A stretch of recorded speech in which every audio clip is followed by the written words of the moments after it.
Welcome to Your Next Mission podcast with the 12th Sergeant Major of the Army and co-founder of the American Freedom Foundation, Jack L. Tilley. Proudly presented by Cavalry Agency, Navy Federal Credit Union, Purdue University Global, and Veterans United Home Loans.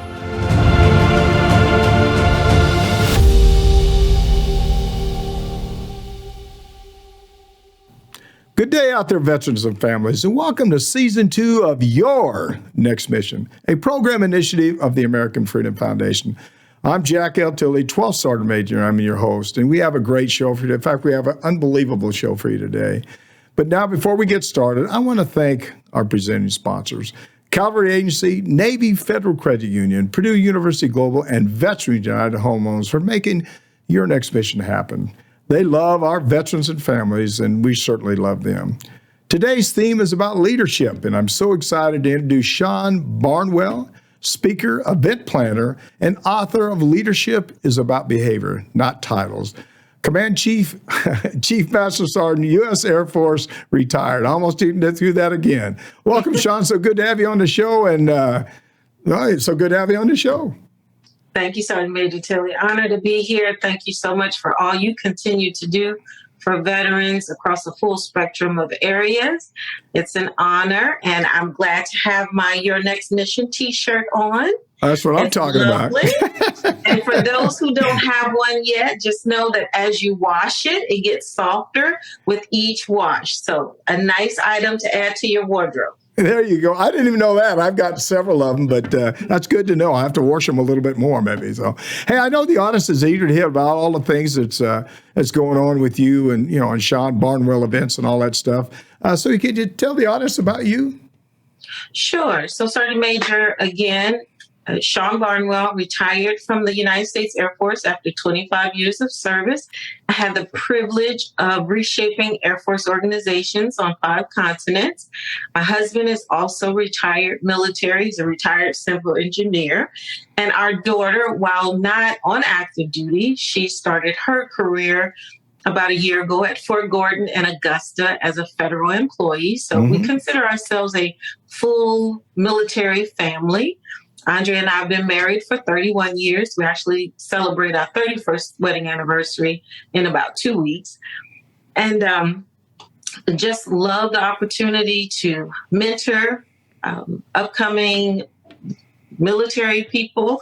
Spend a lot of time helping veterans who have transitioned from the military with entrepreneurial efforts, as well as the spouses of veterans. So that's a great thing. And just had a lovely military career, and I'm glad to be here today and share some information on leadership. Well, I appreciate that. You said you had 25 years in the Air Force. I only had 36 in the Army. Okay. And you said you almost have 31 years of marriage. I have almost 53, I think it is. Well, I'm catching up with you. I'm catching up with you, Sergeant Major. You're setting the example. There you go. It goes fast. Today we're going to focus on leadership and, more importantly, leadership behaviors.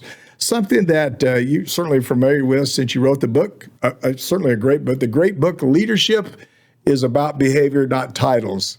Tell me a little bit about that.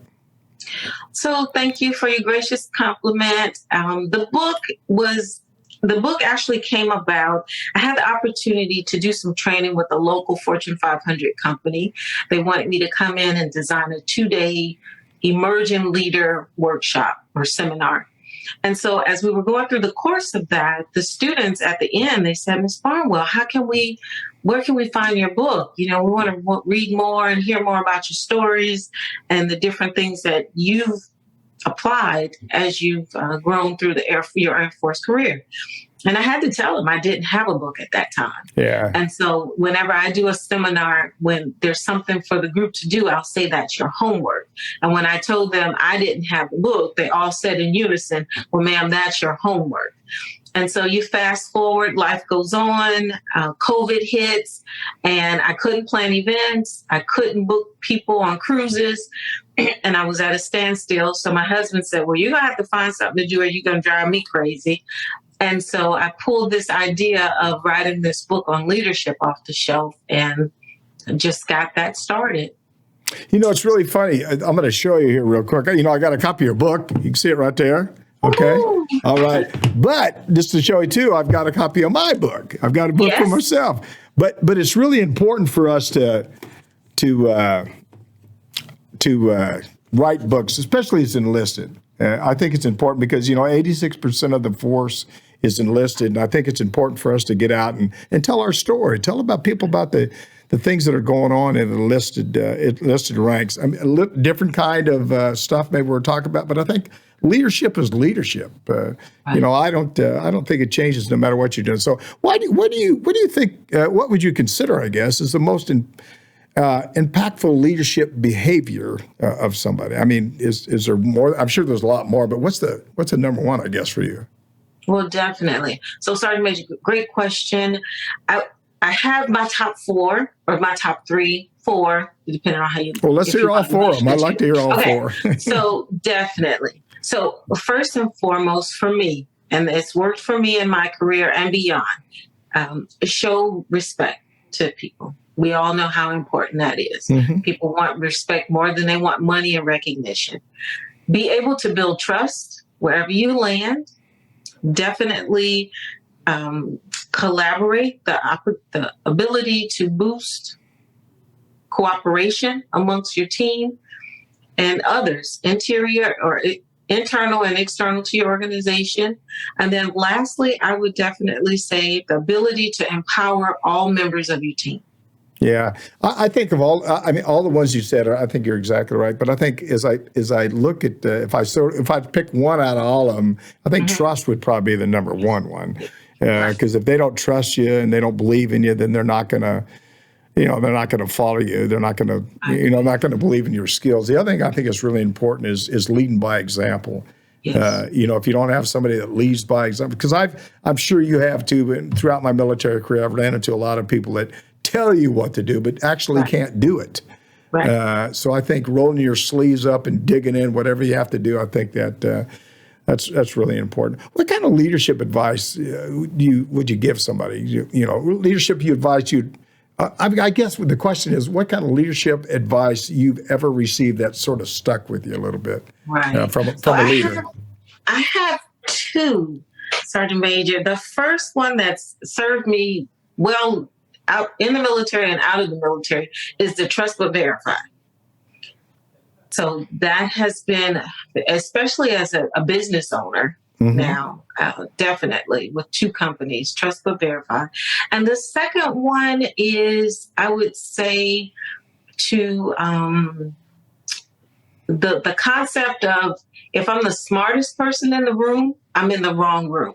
So I know people say, oh, you write a book, and then people want to say you're the expert at something. I tell anyone I'm not the expert, because once you hit that status of expert or guru, in my mind, sometimes people think then you don't have to learn anything new. And I always want to be in a position where I'm learning something new. So trust but verify. And if I'm the smartest person in the room, I'm in the wrong room. Just embracing that mentality to be a lifelong learner. Yeah. What kind of, I guess going back to the Air Force, as a chief, command chief, or chief master sergeant, what do you think was your biggest responsibility as far as developing leaders for the future? I would say the biggest responsibility, solve problems and take care of the people. Yeah. Yeah, I think the biggest one is probably taking care of the people and making sure that they understand exactly, what your responsibilities are. I used to tell you, I don't know, I'm sure you know what the answer. In the Army, somebody asked me one time, what does the word sergeant mean? And I said, I don't know. I guess sergeant means hard worker, hard driver, and all other stuff. And they said the word sergeant, and you may want to check this out, I think I'm right. The word sergeant in French means to serve. And to be a good sergeant, you have to, serve the people below you and above you. And I think sometimes, not all the time, but I think sometimes leaders forget about the fact that they got to serve those soldiers that they're working with, and it's really tough. Have you ever had somebody that you thought was a bad leader that you work with? Yes, there have been, but I tell everyone, Sergeant Major, a person can teach you two things: how to be or how not to be. And so you learn a lesson no matter what the situation might be. Yeah. Either you want to emulate that behavior, or you definitely never want to put anyone through that particular experience. And so you shift and you do better. Yeah. Well, I used to say, I've learned a lot from different kinds of leaders, leaders that I thought weren't probably the best leaders, but I think they have some great qualities. But I always used to say, I said, what they did good and what they did bad, I put that in my kit bag, and I remember that for the future. And I remember, I'm not sure. I don't know if I was a good leader when I came into service. I don't think anybody is. But I think you learn as you develop through the military. I started saying Army, but you develop through the services. I think how to lead people, and how to talk to people, how to communicate with people. I think really to be a good leader, you got to be a good communicator, and you got to be a good listener. If you listen to people and communicate with them and make sure they understand what direction you want to go. And again, you said it right off the bat. With all the other four things you did, but for me, the one was about trust. If they trust you and they believe in you, they'll do anything. I got to tell you a quick story. I was a platoon sergeant years ago, and a lot of years ago now, and I was out there and I was upset about something, and I was just giving these guys heck. I was saying a lot of probably bad words nowadays. They'd put me in jail, and when I finished, I went off to the side. Somebody said, "How can you talk to those guys like that?" And get away with it and expect them to do their job. And I don't even know why I said that. I was a staff sergeant now. I said, because they trust me and they know that I'll take care of them. And I think that's, people know, this is the old saying I used to say, people know if you're real or Memorex. You remember that? They know if you really care about them. We're talking with Shon Barnwell, speaker, event planner, author of Leadership About Behavior, Titles. And you're listening to Your Next Mission podcast with me, Jack L. Tilley, 12th Sergeant Major Army. Don't forget, if you're enjoying this discussion, this is about leadership. Everybody likes to talk about leadership. But if you're enjoying this discussion, click on that subscribe button below and follow us. We want to help our veteran community, and we want to help you grow as a leader. And I think anytime that you have a discussion that you're talking about leadership, there's all kinds of different leaders, but they all have the same objective, and that's do the best for the people that they're working with. So, Shon, to continue our discussion, what are the three most essential leadership practices you think every great leader should do?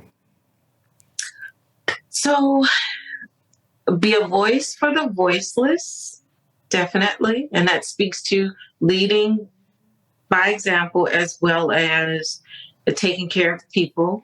I think you should surround yourself with good people that are good for you and to you, and never ask someone to do something that you wouldn't do. Yeah. Have you ever been in one of those situations where somebody asked me or asked, not me, but asked somebody that you was with, or asked you to do something that you knew that person could not do, I guess? Couldn't do, or maybe wasn't quite legal. You shouldn't be doing. I tell everyone I don't look good in neon orange. No, you and me both. So definitely there are some times where things could be requested of you that maybe they're not ethical, and it's a challenge to your character and your sense of integrity. So you want to stand strong on those points. For me, it's worked to say, no, I'm not going to do that, and here's why. Here is a way we can get this done, especially if it's something that I feel would challenge or compromise my integrity. Yeah. I used to tell all the commanders that I work with, if my responsibility as a leader is to tell you the absolute truth. Now, what you do with that truth is something else. And so... And from the, I was a battalion, brigade, division. I was a division sergeant major 5 and a half years. And in space and missile defense and CENTCOM, then sergeant major of the Army. But at every level, I'd tell them that, hey, look, I am obligated as a non-commissioned officer to tell you the absolute truth. And I would never say anything but the truth. And again, you decide what you do after that. Now, if it was a safety violation or something I thought would get hurt, then I'm with you. I'd stand right up and say, no, I'm just not going to. I don't think I'm going to do it. But in fact, that's probably an interesting question. If you ran into something and you knew it was absolutely wrong, and you told that person they should not do it and they're going to continue to do it. What course of action do you have after that? Well, I tell everyone the beauty of the military, actually any organization, everyone has a boss. Yeah. So in the military, we have a chain of command. So you keep bringing that infraction or breach of protocol or abuse of power, whatever the case is, you continue to channel that up until you get to someone who will listen and take the appropriate action. Yeah. That's a great answer, because I was just going to say the same thing. I had another story here. I'm an old guy, I got a lot of stories, but I was in overseas, we was deployed and down in Bosnia, and it's just the craziest thing in the world. They was taping magazines to the butt of the M16 stock at the time. Mm-hmm. And I said, do you know how hard it is to take that duct tape off, load your weapon, and then try to shoot it? And by the way, if you got tape in there, it's going to jam the weapon. And so the senior NCO talked to his commander. He says he's not going to change it. And so I'll go talk to him. So I went over there and talked to him. I said, hey, look, sir, that's absolutely wrong. And he said, well, I'm the commander. I said, well, okay, you're the commander, but I'm the division sergeant major, so I'm obligated to tell you. I'm going to tell the division commander, because you're going to get somebody hurt or killed. And anyway, the bottom line is, and I didn't go around him. I told him the truth.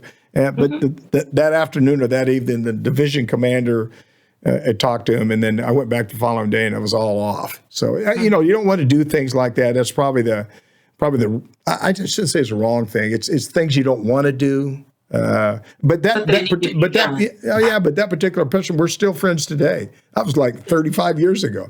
We're still friends. Got a great relationship. What leadership practices, are you most proud of?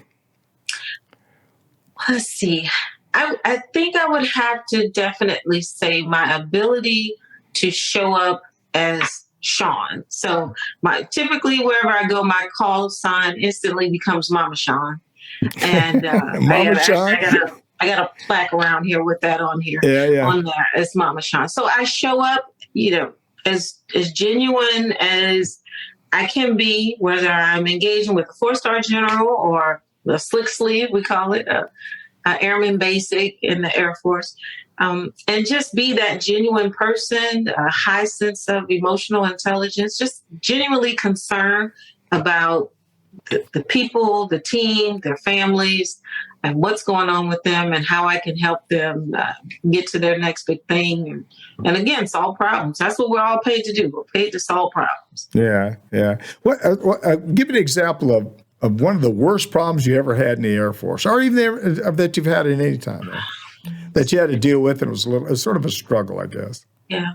So probably the worst for the situation, probably dealing with a toxic leader. Yeah. And worse because, of course, you're dealing with a toxic leader. It's not something you want to have to handle or manage.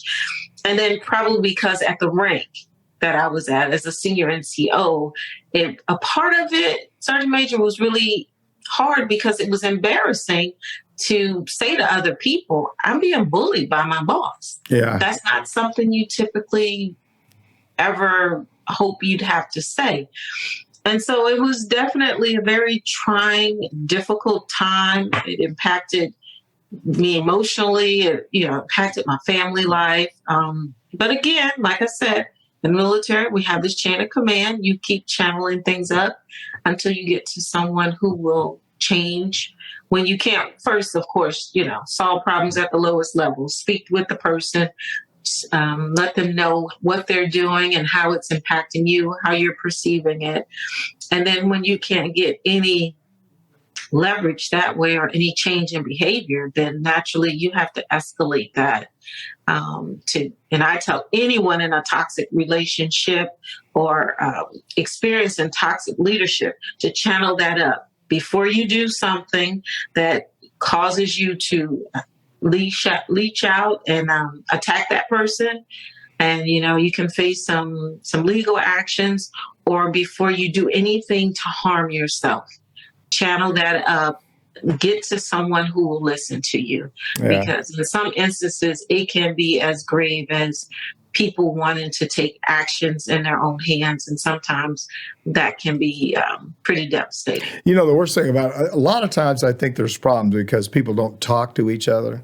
I think I love the iPhone. I love all the computers. I love all the systems we have. But in some cases, I think they're a hindrance because you don't talk to each other. You always.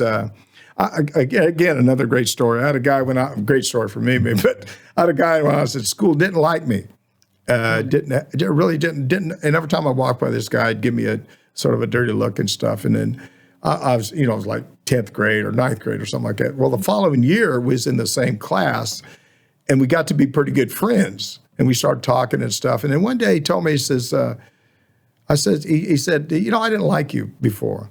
I says, why is that? Because I didn't know you. Exactly. And I think a lot of problems is that you have people that don't know that person. In fact, I'm sure you know the circle of life where people just stand in one circle and never move, right. And they don't develop and they don't grow. And people that grow are the ones that you can stand in a circle and you can sort of talk to the people around you. But if you want to grow and you want to develop, that's what me and you did in the service, is you take a step forward and you step into another circle. Right. It's really, for me, it's a circle of life, I guess. And you start talking to other people and you just keep going and you just keep going. And that's how you grow. And I think when you start looking at people in either leadership positions or even in communities, they stay in the same spot and they talk to each other forever. And they don't learn. I don't know. Does that make sense to you? Or yes, I understand completely. Yeah. It's become a global citizen. Yeah, but you get exposed to so many different perspectives and ideas that come to play in how you develop as a person and a leader, and it helps you, and it adds value to anything that you touch because you just have this volume of experiences to tap into, and even if you don't recall it correctly, you have another person that you can reach out to and say, "Hey, can you help me with this?" So it definitely builds collaboration and enhances teamwork. Yeah. One last question. We're going to take a break in a bit. But looking back, when I go back and looked at where I grew up at, even when I went basic, I had to jump school and then went to war, came back. And when I went back to my hometown after being in the service for like 2 years or whatever, and going to war and then coming back, I almost didn't fit in. You know what I mean? Because I'd changed, I'd grown, and just like the circle. Did you, or do you feel the same way when you go back? I mean, I'm not saying you're any better or anything like that, but you're different, you know? Yes. So, did you feel the same way when you went back to your hometown? I agree. Yes, certainly. So definitely.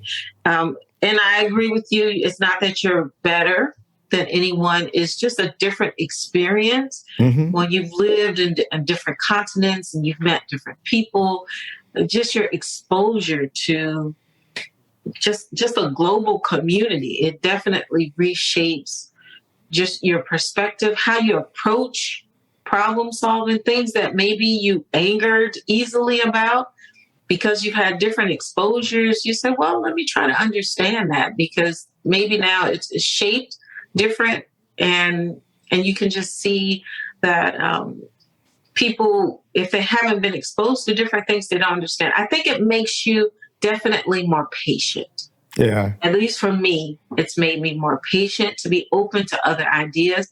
And then to understand that everyone has had the life experience that you've had. And so first you got to understand them if you want them to understand you. Yeah. I almost, again, just thinking out of the box a little, I almost wish everybody would have to go in the military. Mm-hmm. Because I think the military, just we're talking about leadership and development stuff, but the military made me see life different, appreciate life different. It made me grow up. I think when I went to war, I went at 18. I come back at 55. But it's just something about the military that I wish we could get all of our country to be exposed for. I think it's the perfect example of what life should be like. This not, of course it's not perfect, but you always got to have issues and stuff like that. But it's probably, if you look at our society today, it's probably the closest thing to perfect, more so than anything else. So anyway, just again, as you talk, I think about stuff which is leadership, what you want me to do. That's for sure. So let's take a quick break. We'll be right back, and you're watching Your Next Mission. You're watching Your Next Mission, proudly presented by the CAVALRY Agency. They help brands dominate no matter their size. Ideas, strategy, action. This is CAVALRY. Learn more at cavalry.com. Navy Federal Credit Union, the most trusted credit union owned by members of the military community, serving all branches of the armed forces and their families. Their members are the mission. Learn more at NavyFederal.org. Purdue Global, providing affordable online education for hardworking adults. Learn more about a personalized, innovative, and world-class education at PurdueGlobal.edu. Veterans United Home Loans, the #1 VA lender for 5 straight years. If you're buying, they're funding your dreams. Learn more at VeteransUnited.com. Now back to your host, the 12th Sergeant Major of the Army, Jack L. Tilley.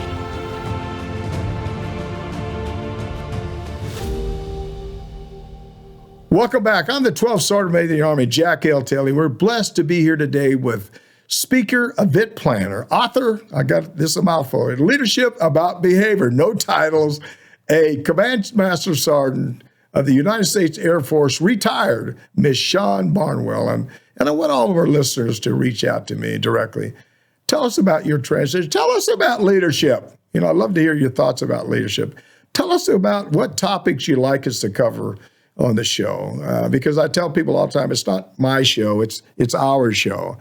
I want to make it better for all of you. You can call or text me at 844-424-1134, and I'll actually reach back out to you. I'll call you up on the phone or send you an email or something. Or you can send me an email too, that smatilley at yournextmission.org. Remember, it's about the team, it's about leadership, it's about development, but really, quite frankly, it's about our country. We live in a great country, and we always have issues, there's no question. But the key to success in life, the key to success in leadership is to talk to each other, see what those issues are, and try to work them out. Okay, let's pick it up where we left off. Shon, we're heading into the final segment with you today, and I hope you've enjoyed it just as much as I have. And I just really have just a couple more questions.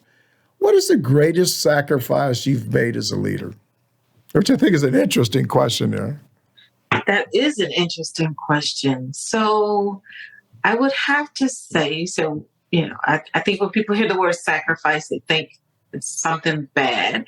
Okay, so sacrifice, you're trading something that's a value for something that you feel is a greater value. So I would definitely say the greatest sacrifice would be my time. When I look back on my military career, for sure, probably the last 10 years that I was on active duty, I was probably in the office anywhere from 14 to 16 hours a day. And that's okay, because we were working some impactful missions in Africa and different parts of the world when I was in Europe. And then stateside, taking care of lots of people. So when it comes to people, help making sure their pay is proper and promotions, and they're just being developed properly, and training, and they've got the resources that they need. My husband will tell you, I do not monitor time the way regular people monitors time. Mm-hmm. So when I'm in the zone, I'm helping, I'm mentoring or coaching, whatever the case might be, working to solve a problem. We're planning a mission somewhere. Time, I just don't track it. So, some people may work 4 hours and they're like, okay, I'm done. If it's going to take 8 hours or 12 hours to get something done, that's how far I'm going to go. So when I'm in the zone helping someone, the concept of time for me evaporates. Now, that's been a good thing for, of course, people that I'm grooming. But then, of course, for personal and family life, sometimes there's a flip side of that where my husband is like, okay, it's time to shut it down. He'll tease me and say, I'm going to go hit the circuit breaker if you don't turn that computer off. Yeah. So probably time. Yeah. Pouring into other people. Yeah. I didn't watch my kids grow up. I was always deployed doing something else. And so there's a lot of things that I missed, but you're really right. when I started something, I'm going to finish. It's about accomplishment and the mission. There's no question about that. But the other side is I really loved what I was doing, and I enjoyed it every day. And I think people like me and you, we just like the fact that you're helping to grow and develop a future leader within the military, a future leader within everyone, no matter what you're working on. Any moments of self-doubt? Any moments of self-doubt? How to move forward, I guess? Yeah. So I love this quote by Nelson Mandela, and it says, "I never lose. I either win or learn." So I take that into every project, anything that I'm doing. So when I think I'm not built for this, whatever that next challenge is, I keep that quote with me and I'll recite it, and that helps me move forward. I also have an amazing, I call it my circle of love, of people who boost me and lift me and cheer for me. And not just me, but my family as well and others. And so, I pick up the phone and I'll call them and I'll get my little pep rally, and then I'm ready to move forward. So definitely positive thoughts, thinking positively, law of attraction. I truly believe in that. And just step out there, take that first step. I don't strive for perfection. That's one of the things I've had to learn in my life. Nothing's perfect, but you can always be impactful. You might not be perfect, but you can always be impactful. So take the first step, speak to yourself in a positive manner, surround yourself with people who support you in your effort, and have a motto or a quote or something that you can always just reflect on that keeps you moving forward. Yeah. I think it's a lot about attitude too. And you said it just a minute ago. I mean, you got to get your, if you have a positive attitude, I've been around people that always complained about all sorts of stuff. And I say, I'm going to complain. I'm just going to get the job done. So you got to have a positive attitude just to move forward. You're really right. I mean, if you have people that are around you that are pulling you down or trying to pull you down, move them to the side, push them off a little bit, and try to motivate them to get them moving in the right direction. What do great leaders need today? So I would say mindset. So you mentioned attitude, definitely positivity. I think the mindset to be open to new things, and then to always be willing to create an environment where others around you can learn, share, and grow. Yeah. We're not going to get more time. We're not going to get more money. No. But you can always shape your attitude about the environment and make it better. And I think that starts with being open to just, again, being that lifelong learner, realizing that I can be in the room and not be the smartest person in the room, but benefit from the talent, time, and tenacity of all those other people that are there to solve problems and make things happen. Yeah, I think the other thing, if I was thinking about, what do great leaders need today, I think one of the things I get frustrated about is bad news doesn't get better. So tell the truth.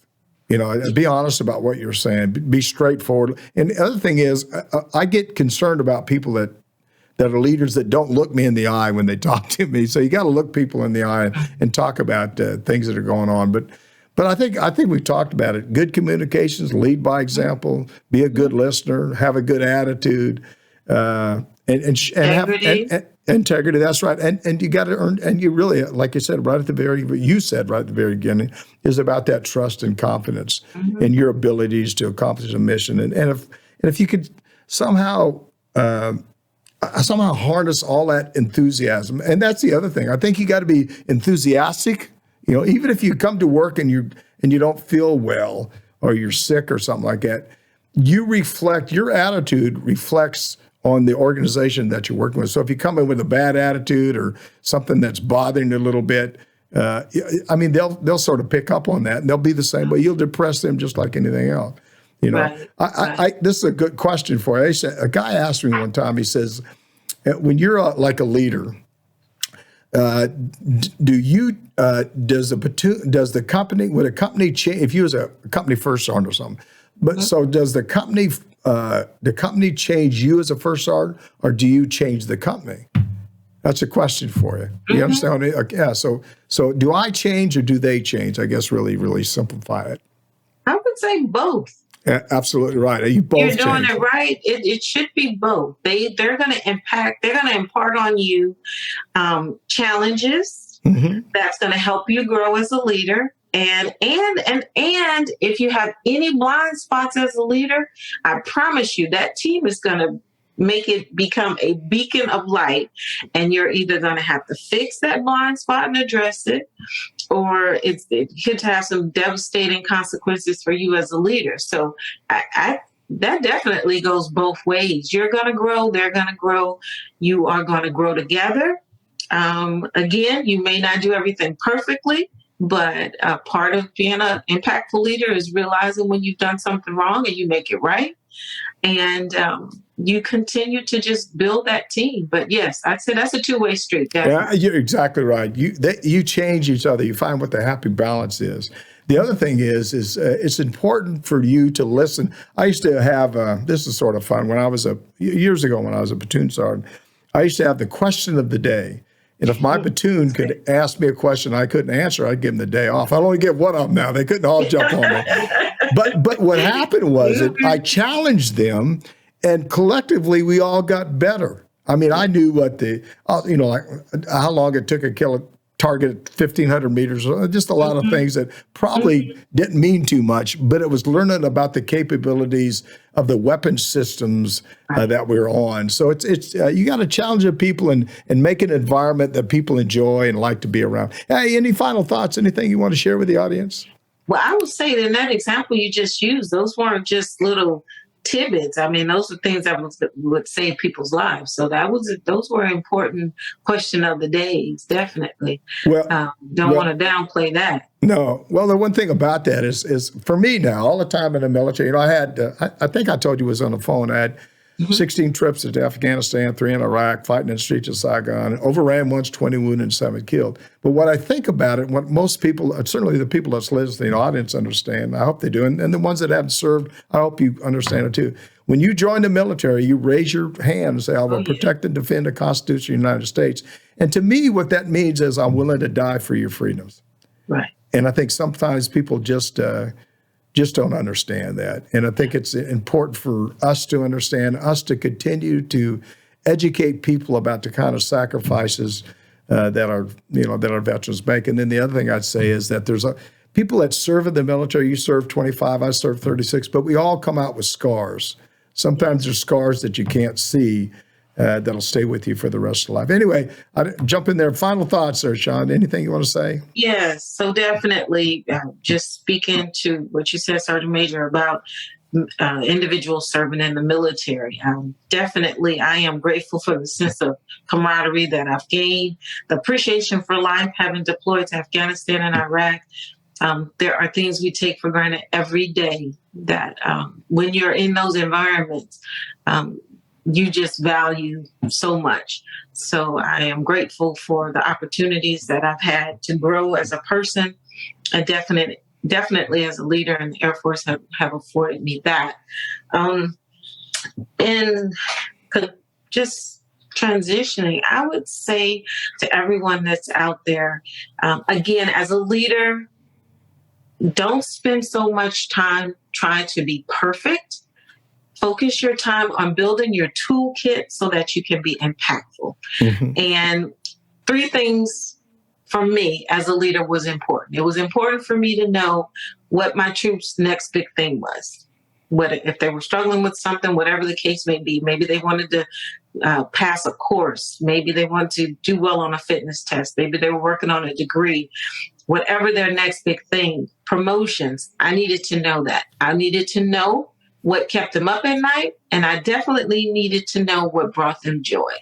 That focuses back on what we started with, showing respect, building trust, boosting cooperation and collaboration, and empowering every member of your team to just bring every measure of excellence that they can, so that we can just be better in whatever it is we're trying to do. So thank you for the opportunity. Hey, no problem. Don't forget, when you go on that cruise next time, holler at me.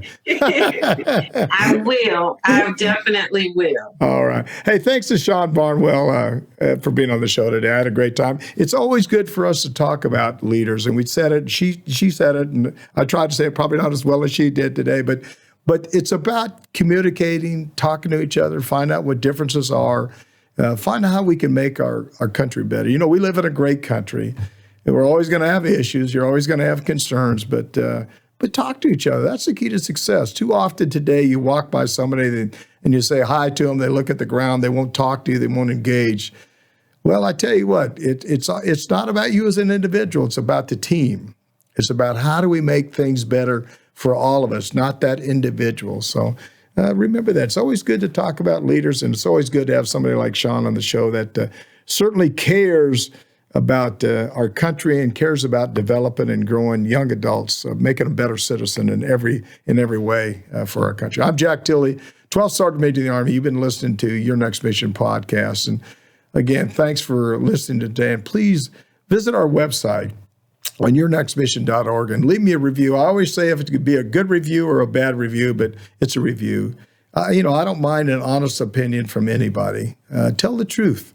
That's how good leaders work. Tell the truth and tell it like it is. Don't caveat anything. Don't try to hurt anybody's feelings, but tell the truth, and that's how we make things better. Don't forget, we want to hear from you. I want to say that again. Don't forget, we want to hear from you. We want you to tell us, what you want on the show. Please send me a message or send me a text at 844-424-1134, or send me an email at smatilley@yournextmission.org. You can also visit our partners there who can provide you with so many services that will assist you in your transition from the military. When you get out there, it always bothers me. You think you're by yourself. You're not by yourself. We're out there with you. There's over 17 million veterans out here in this country that want to assist each other. And I say this all the time. We're all brothers and sisters. The only difference is I'm not going to give you any money, but I'm still your brother or sister. So don't think you're by yourself. Also, please visit our corporate partners and see all the jobs that are available. There's a lot of jobs in our country, but we also have some jobs on our website. And please know, I love saying this because it's the truth. Please know we want to assist you any way we can. Please know we want to assist you any way we can. Please follow me on all my social media channels. I never thought I'd ever say that. Facebook, Twitter, Instagram, YouTube, and LinkedIn. I'm an old guy. I thought I would do none of that stuff. But it's important for us to talk and communicate each and every day. And if you enjoyed the discussion with Shon, please click on that subscribe button below. I'd like to have 300,000 or 400,000 people follow us the next couple of years, because together we can change anything. Individually, you can't change too much, but as a team, we can change a lot of things. As I said earlier, we have a special Your Next Mission t-shirt. Shon has one on, but for the next 20 subscribers on the YouTube channel today, you can get one. All you got to do is click on that subscribe button. Make sure you leave us a comment down there so we know how to get in touch with you. And thanks again to Shon Barnwell for being with us today. It was great having you on the show, and really a lot of very great, great advice for everybody. There's no question about that. I want to leave you with three things to remember.